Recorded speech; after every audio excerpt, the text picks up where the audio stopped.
7 वर्षों तक केवल चिन्हांकन का कार्य हो रहा है और दिव्यांगजनों को न उसको पदोन्नति हो पा रही है, न उनकी भर्ती हो पा रही है और ये बड़ा संवेदनशील विषय है। 2016 में इतनी लंबी प्रक्रिया चल रही है तो अधिनियम 2023 में भी तो उसकी प्रक्रिया तो लंबी ही रहेगी माननीय अध्यक्ष महोदय जी।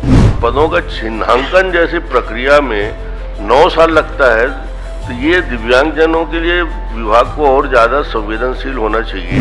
बचने वाली बात नहीं, समझ ही में नहीं आ रही कौन सी बात है कि दिव्यांगजनों के साथ ऐसा व्यवहार कर रहे हैं। तो मुझे लगता है कि मुख्य सचिव चीफ सेक्रेटरी को इसकी चिंता करनी चाहिए और ये 6 महीने के अंदर इसको एक रास्ता निकाले। पहली बार मध्य भारत का सबसे एडवांस 3 टेस्ला MRI, सारी स्कैनिंग 6 से 10 मिनट में हो जाती है, जहां आम MRI मशीन 45 से 1 घंटे लेती है। GT diagnostic, near Nehru Nagar square, Priyadarshini परिसर, भिलाई।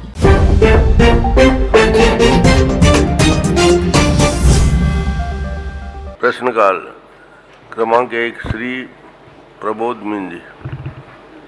माननीय अध्यक्ष महोदय, मैंने महिला बाल विकास विभाग की मंत्री महोदय से दिव्यांगजनों के संबंध में, उनकी भर्ती पदोन्नति के संबंध में सवाल पूछा था। उनका जवाब भी आया हुआ है, लेकिन जवाब से मैं थोड़ा संतुष्ट नहीं हूँ। मैं माननीय मंत्री जी से जानना चाहूँगा कि उन्होंने जो जवाब में दिया है कि दिव्यांगजनों के अधिकार अधिनियम 2016 के तहत पदों के चिन्हांकन का कार्य वर्तमान में प्रक्रियाधीन है। दिव्यांगजन अधिनियम 2016 की धारा 33 के तहत पदों का चिन्हांकन किया जाना है। मैं मंत्री महोदय से ये जानना चाहूँगा कि ये 2016 अधिनियम जो है और दिव्यांगजन छत्तीसगढ़ का जो अधिनियम है 2023 है, वो कब से लागू किया गया है? माननीय अध्यक्ष महोदय जी,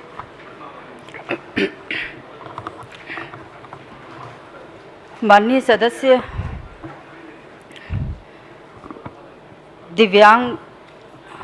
दिव्यांगजन अधिकार अधिनियम 2016 में जब अधिनियम बना माननीय अध्यक्ष महोदय जी, क्योंकि प्रथम बार जब अधिनियम बना था 1995 माननीय अध्यक्ष महोदय जी, उस टाइम बनने के बाद 7 प्रकार के दिव्यांगजनों को चिन्हांकित किया गया था और उसमें प्रक्रिया इतना लंबा चला माननीय अध्यक्ष महोदय जी। वो कंप्लीट होके जब पदों का चिन्हांकन किया गया तो 25/9/2014 को पदों का चिन्हांकन किया गया। अब क्योंकि ये अधिनियम 2016 में फिर से लागू हुआ है माननीय अध्यक्ष महोदय जी, तो इसकी प्रक्रिया अभी प्रक्रियाधीन है, क्योंकि 2016 के बाद इसमें 21 प्रकार के दिव्यांगजन आ रहे हैं माननीय अध्यक्ष महोदय जी। तो सभी विभागों से अभिमत लेना रहता है माननीय अध्यक्ष महोदय जी। तो अभी 24 विभागों से अभिमत आ गया है, 26 विभागों का अभिमत आ जाएगा, तो फिर से पदों का चिन्हांकन होगा माननीय। चलिए प्रभु जी, अधिनियम 2016 के बारे में मंत्री जी ने बताया, लेकिन ये भी सही है कि दिव्यांगजन अधिनियम 2023 की धारा 26 के तहत दिव्यांगजनों के पदों का चिन्हांकन 1 वर्ष के अंदर किया जाना था क्या?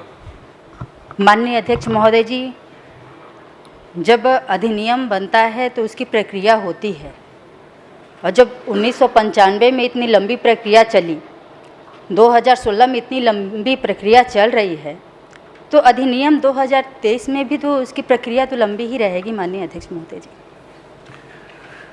माननीय सभापति जी, माननीय मंत्री महोदया जी जवाब ठीक दे रही हैं, लेकिन 2016 से प्रक्रिया चालू हुई है, फिर 2023 में फिर से प्रक्रिया फिर लागू की गई। 16 से लेके 23 और 23 के बाद अभी इतने लंबे वर्षों में 7 वर्ष हो गए। 7 वर्षों तक केवल चिन्हांकन का कार्य हो रहा है और दिव्यांगजनों को न उसको पदोन्नति हो पा रही है, न उनकी भर्ती हो पा रही है और ये बड़ा संवेदनशील विषय है।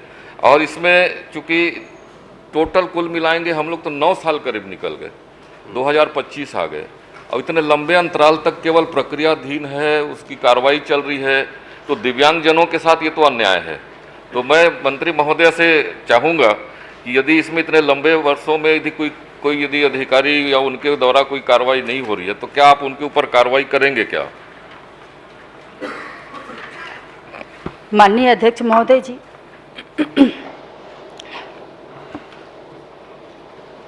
क्योंकि अभी भी 2016 की जो कार्यवाही जो प्रक्रियाधीन है, मैं माननीय सदस्य को ये बात को पहले भी अवगत करा चुकी कि अभी तक अभिमत 24 विभागों से आया है और 26 विभागों से आना बाकी है। और जिस नियम की बात कर रहे हैं माननीय अध्यक्ष महोदय जी कि 2023 अधिनियम, ये 2023 अधिनियम अभी तक लागू नहीं हुआ है माननीय अध्यक्ष महोदय जी, मतलब है ही नहीं। चूँकि अभी तक लागू नहीं हुआ है, जबकि उत्तर में आया है कि इसको 2023 लागू किया गया है और कार्रवाई चल रही है। मैं माननीय मंत्री महोदय से एक चीज़ और जानना चाहूँगा, क्या यह सही है कि माननीय सुप्रीम कोर्ट ने दिव्यांगजन अधिकार अधिनियम 2016 के प्रावधानों को लागू करने के लिए समाज कल्याण विभाग के द्वारा शपथ पत्र दिया गया था क्या?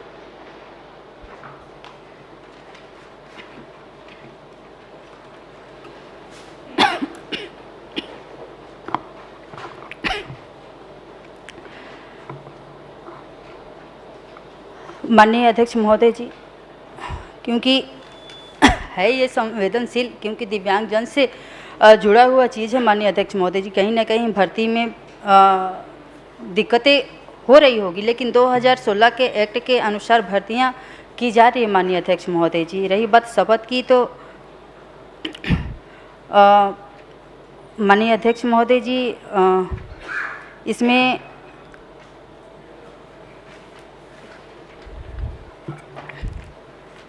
माननीय अध्यक्ष महोदय जी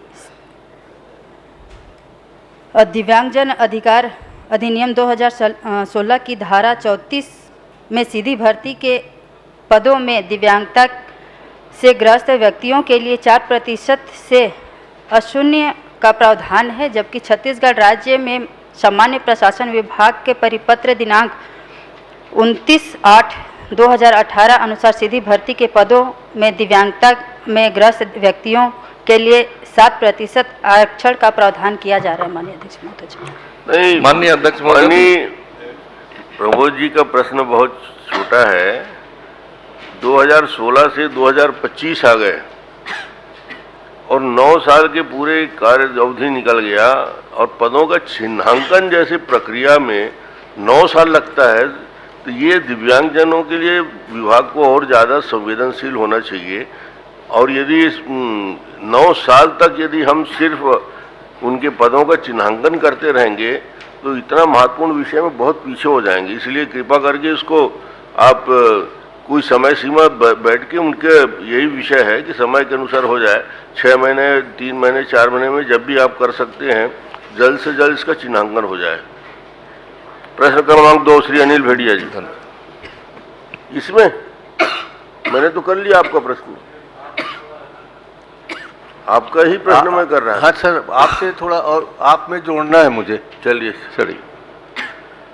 प्रदेश के दिव्यांगजनों के बैकलॉग के रिक्त पदों की पूर्ति हेतु विशेष भर्ती अभियान किए जाने हेतु 31 मई 2024 को शासन द्वारा परिपत्र जारी किया गया है। ये शासन आपका है, क्या आपको पता है कि इस तरह से परिपत्र जारी किए हैं? और अगर इतनी लापरवाही हो रही है, माननीय अध्यक्ष जी भी चिंतित हैं, तो ये एक अमानवीय व्यवहार है जो आपके अधिकारियों के द्वारा, आपके द्वारा या शासन के द्वारा जो किया जा रहा है। और इसे मैं सीधा सीधा कहूँगा कि आप लोग दिव्यांगजनों के साथ धोखा कर रहे हैं, क्योंकि ये नरेंद्र मोदी जी का जो आया है ना प्रोग्राम, घोषणा पत्र, उसमें लिखा हुआ है ये हमारे दिव्यांगजनों का के साथ इस तरह से व्यवहार अध्यक्ष महोदय अमानवीय व्यवहार है। और इसके लिए भी कुछ न कुछ सजा इनको निर्धारित करना चाहिए कि अभी तक मात्र 24 विभाग का आया है, 26 विभाग का नहीं आया है। ये कोई पचने वाली बात नहीं है, समझ ही में नहीं आ रहा है कौन सी बात है कि दिव्यांगजनों के साथ ऐसा व्यवहार कर रहे हैं। अध्यक्ष महोदय, इसमें समय सीमा निर्धारित करवा दें ताकि इस पे न्याय मिल सके उनको? क्योंकि विभिन्न विभाग इसमें जुड़े हुए हैं और सभी विभाग से उनके पदों का चिन्हांकन किया जाना आवश्यक है। आपको प्रश्न बहुत व्यापक है, तो मुझे लगता है कि मुख्य सचिव चीफ सेक्रेटरी को इसकी चिंता करनी चाहिए और ये 6 महीने के अंदर इसको एक रास्ता निकालें। ये अंतिम उपाय हो सकता है। श्रीमती अनिला भेड़िया। माननीय नेताजी, आज ओपनिंग बैट्समैन आप ही हैं, पूरा आप ही संभालना पड़ेगा लगता है। बिल्कुल नहीं जनाब, आपकी कृपा हो तो हम ही आज बैट्समैन बन जाते हैं। आज शुरुआत से ही बल्लेबाजी आप ही कर रहे हैं, दूसरे के साथ। स्पर्श multi speciality hospital full time विशेषज्ञों की देखरेख में पैथोलॉजी और डायग्नोस्टिक की बेस्ट इन क्लास सुविधा, साथ ही दे रहा है न्यूनतम दर पर हेल्थ पैकेज की सुविधा। स्पर्श मल्टी स्पेशलिटी हॉस्पिटल, एक एहसास अपनेपन का। खुश है तो फिर खुशी मना ले, छोटा बड़ा केक मंगा ले, संगम में मिलता है बढ़िया केक, संगम में मिलता है बढ़िया केक। तीरंदाज